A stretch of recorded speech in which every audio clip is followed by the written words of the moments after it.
So she spent most of her life in Boston and Concord, Massachusetts, where she often met Ralph Waldo Emerson, Theodore Parker, and Henry David Thoreau. Higher education was largely under the direction of her father, both at his school and at home. She learned early that her father was impractical, and when his utopian community called Fruitlands failed, she took upon her the charge of the family. She worked as a teacher and a domestic help before turning to writing. Alcott's initial works were thrillers, but her later works portrayed strong and self reliant women. She volunteered and worked briefly as a nurse during the American Civil War, but when her health declined, she was sent home. She was never able to regain her health completely. In 1863, in 1863, she compiled and published her letters, hospital sketches about her experiences during the war. These brought her the first taste of fame. Alcott's stories began to appear in the Atlantic Monthly between 1868 and 1869. She wrote the autobiographical Little Woman, which was a tremendous success. Based on her recollections of her own childhood, Little Woman describes the domestic adventures of the Marches, a family of modest means, and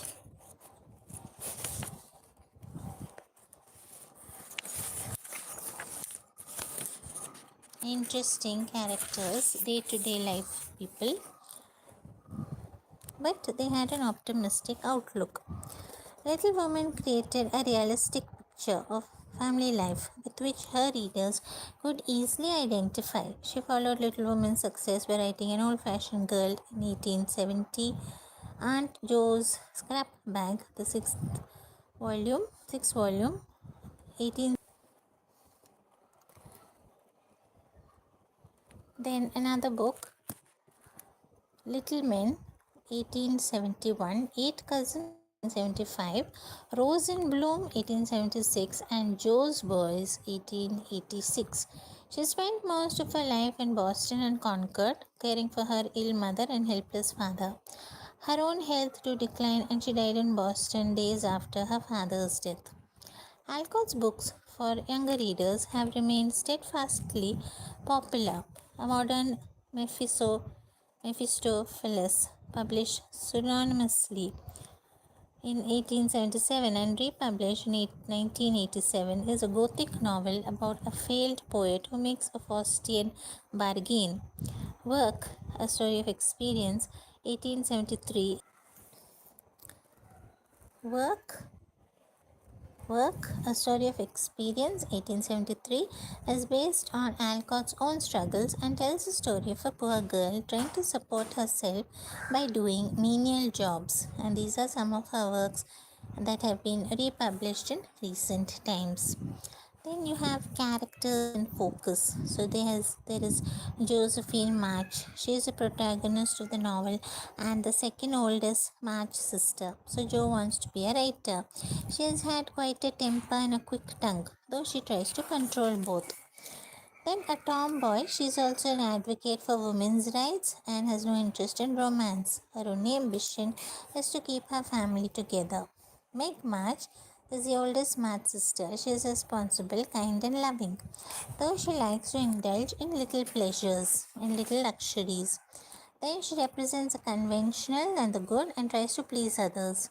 Meg falls in love with John Brooke, a poor tutor, and marries him. She forgoes her indulgence in luxury and becomes an agreeable wife. Beth March is the third March sister. She is quite virtuous, shy, and always makes an effort to please others. She loves to play the piano. So, just like Jo, she makes efforts to keep the family together. Then we have Amy March, who's the youngest of the March sister. She's an artist and a little vain. She has a weakness for pretty possessions and has a temper. She is good at manipulating people and often pretends to be a lady to please others. She marries Laurie, the rich boy living next door.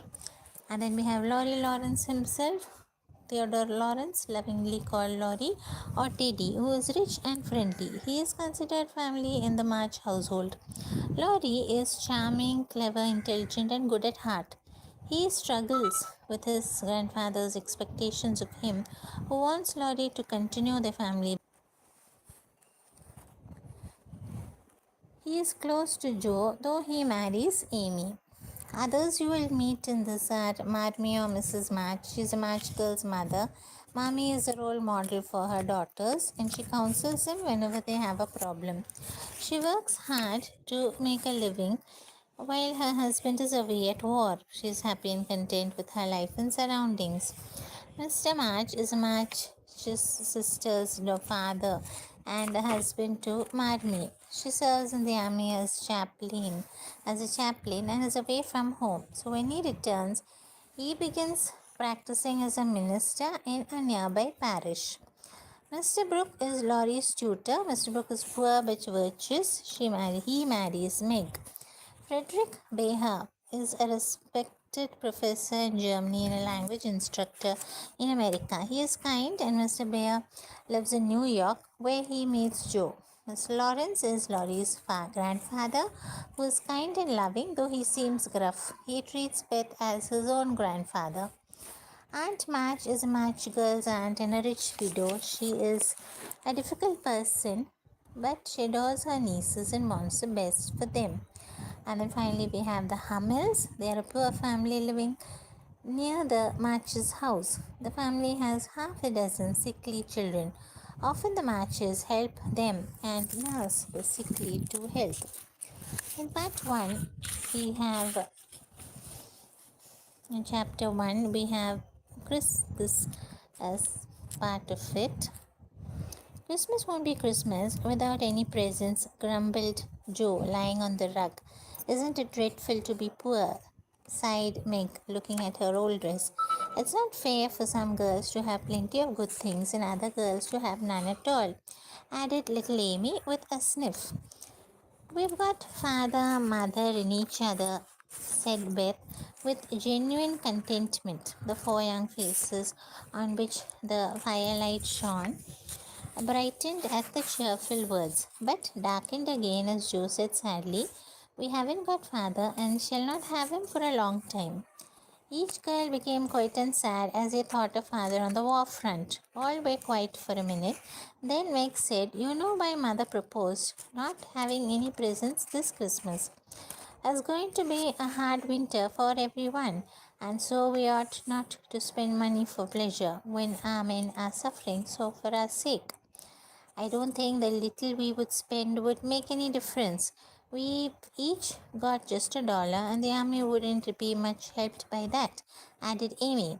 The four sisters sat knitting away in the twilight while the December snow fell quietly outside and the fire crackled cheerfully within. It was a comfortable room, though the carpet was faded and the furniture very plain. Margaret, the eldest of the four, was 16. She was pretty, with large eyes, plenty of soft brown hair, a sweet mouth, and white hands. 15-year-old Joe was very tall, thin, and brown. She had a determined mouth and sharp, grey, thoughtful eyes. Her long, thick hair was her one beauty, which she usually bundled into a net to be kept out of her way. You had the uncomfortable experience of a girl who was rapidly shooting up into a woman and didn't like it. Elizabeth, or Beth, as everyone called her, was a rosy, smooth-haired, bright-eyed girl of 13, shy with a peaceful expression which was seldom disturbed. Amy, the youngest, was a regular snow maiden with blue eyes, yellow hair curling on her shoulders, pale and slender, who always carried herself like a young lady, mindful of her manners. The clock struck 6. Mother was about to arrive and everyone brightened to welcome her. Meg got up and lighted the lamp.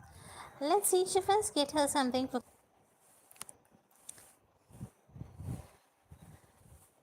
Let's each of us get her something for Christmas and not get anything for ourselves, said Beth. The girls then decided to surprise Mommy on Christmas night. I am glad to find you so cheerful, my girls, said an elated voice at the door, and the girls turned to welcome their mother.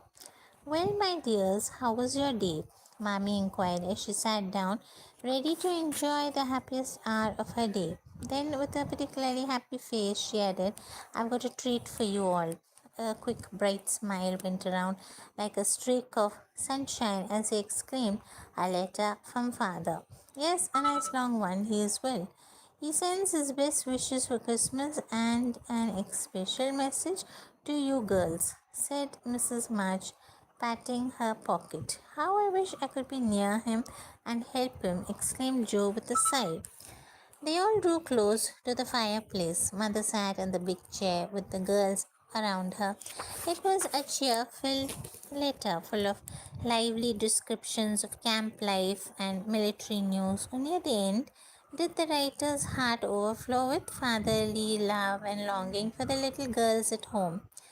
Give them all my love, tell them I think of them by day, pray for them by night. I know they will be loving children to you. Do their duty so beautifully that when I come back to them, I may be fonder and prouder than ever before of my little woman. Everybody sniffed when they came to that part. Mrs. March broke the silence that followed, saying, Do you remember how you used to play Pilgrim's Progress when you were little babies? Let us do it, said Meg. It is an interesting way for trying to be good. Though we do want to be good, it's difficult and we forget. Look under your pillows on Christmas morning for your guidebook, replied Mrs. March. They sang as usual before they went to bed. No one but Beth could get music out of the old piano. Meg had a voice like a flute. She and her mother led the choir. Amy chirped like a cricket, and Jo would join in as at her own sweet will at the wrong place with a croak that spoiled the most pensive tune. They had always done this from the time they could lisp, and it had become a household custom, for mother was a born singer. So the chapter highlights for this is that the four March sisters, Margaret, Jo, Elizabeth, and Amy, are sitting in their comfortable living room lamenting about their poverty. In time, their thoughts turn. So, in time, their thoughts turn to their father, who was serving in the army, and they become sad, realizing that he will not be with them on Christmas. The sisters decide to surprise their mother, whom the girls call Marmee, on Christmas by buying her a present. Just then, their mother arrives and says she has a surprise for the girls. One of the girls cry out, saying that it is a letter from their father. As Mommy settles down near the fireplace, the four girls gather around her and listen to their mother read the letter. Their father misses them and longs to see his daughters. Later, the girls decide to enact Pilgrim's Progress, something they used to do when they were younger. Soon the girls are cheerful as Beth plays the piano and the others sing to its tunes. So next we will do later chapter 2, and then after all of them are over, we will be going into the questions as well for each of these chapters.